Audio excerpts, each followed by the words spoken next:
sœurs, bonjour une fois de plus.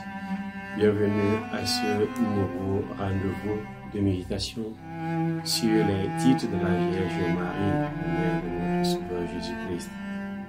Hier, nous avons médité sur Marie, mère de Dieu. Aujourd'hui, nous méditons sur le deuxième titre de l'Italie de la Vierge Marie, Marie, Sainte Vierge des Vierges. Le titre de Marie, Vierge des Vierges, peut être compris en deux sens. D'abord, elle est vierge parmi les vierges, bien que mariée à Joseph. Elle a gardé le privilège d'être vierge. Marie est vraiment et réellement vierge. Deuxièmement, Vierge des Vierges veut aussi dire qu'elle est le modèle des vierges. Le superlatif en hébreu s'exprime par le dédoublement du mot. Nous savons par exemple l'expression le cantique pour dire le plus beau cantique, le cantique par excellence. Marie, Vierge des Vierges, signifie donc la Vierge par excellence.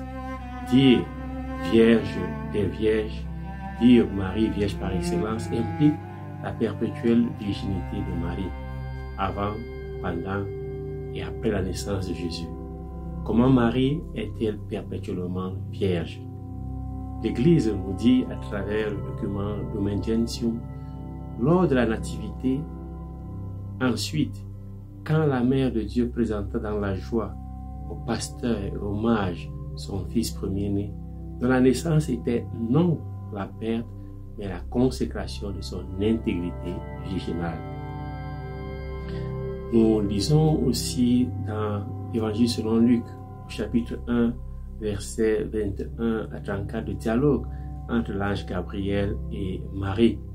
À première vue, les paroles de Marie sembleraient exprimer seulement son état présent de virginité. Mais Marie affirmerait qu'elle ne connaît pas d'homme, c'est-à-dire qu'elle est vierge. Mais le contexte dans lequel est posée la question « Comment cela va-t-il se faire ?» et l'affirmation qui suit « Je ne connais pas d'homme » met en évidence aussi bien la virginité actuelle de Marie que son intention de rester vierge. L'expression qu'elle emploie avec sa forme verbale au présent laisse transparaître la permanence et la continuité de son statut. Ce texte de Luc nous montre que Marie est vierge avant la conception de Jésus, mais aussi sa réponse à l'ange dénote son intention de rester vierge. Et pour comprendre cette virginité perpétuelle de Marie, il faut remonter à la coutume du vœu de virginité que nous retrouvons dans le livre des Nombres, chapitre 30, versets 13 à 16. Ce vœu était fait par les femmes non mariées, les femmes mariées, les veuves et les divorcées. Le vœu est obligatoire et contraignant si le père ou le mari l'a entendu, il ne s'y est pas opposé et y consent. Pour mieux comprendre le contexte dans lequel mûrit la décision de Marie, il faut se souvenir que, à l'époque qui précède immédiatement le commencement de l'ère chrétienne, commence à se manifester dans certains milieux juifs une certaine vision positive de la virginité. Par exemple, les Esséniens dont on a retrouvé à Qumran de nombreux et importants témoignages historiques vivaient dans le célibat ou limitaient l'usage du mariage dans le but de mener une vie commune et de rechercher une plus grande intimité avec Dieu. En outre, il existait en Égypte une communauté de femmes qui, en lien avec la spiritualité essénienne, observaient la continence. Ces femmes, qu'on appelait les thérapeutes, se consacraient à la contemplation et recherchaient la sagesse. C'est ce que nous rapporte Philon d'Alexandrie. Si une jeune femme juive se réunit, confère Nombre chapitre 30 verset 13, que son mari légal entend le vœu ne dit rien, alors le vœu tient et elle est tenue par la Torah ou par la loi de le garder. En d'autres termes, c'est la Bible elle-même qui fournit une base historique solide à la pratique de l'abstinence sexuelle dans le mariage par Joseph et Marie. La virginité est un cadeau, est une grâce.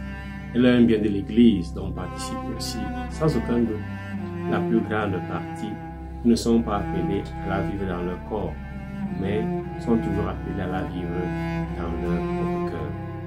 Frères et sœurs, méditer sur la virginité de Marie durant ce cheminement de carême est une invitation à la pureté de cœur, car seuls les cœurs purs verront Dieu. Mais pas seulement la pureté du cœur, la pureté de toute notre vie.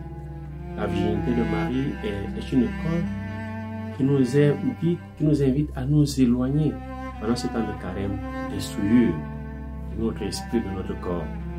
Pendant ce temps de carême, nous découvrons les valeurs de la virginité comme signe de liberté intérieure, de respect de l'autre, d'attention aux valeurs de l'esprit, de capacité à pousser le regard au-delà des frontières du monde temporel et charnel, de vivre radicalement au service du royaume et des frères et sœurs. Fructueux temps de carême, que Dieu vous bénisse. Ô Marie conçue sans péché, priez pour nous qui avons recours à vous.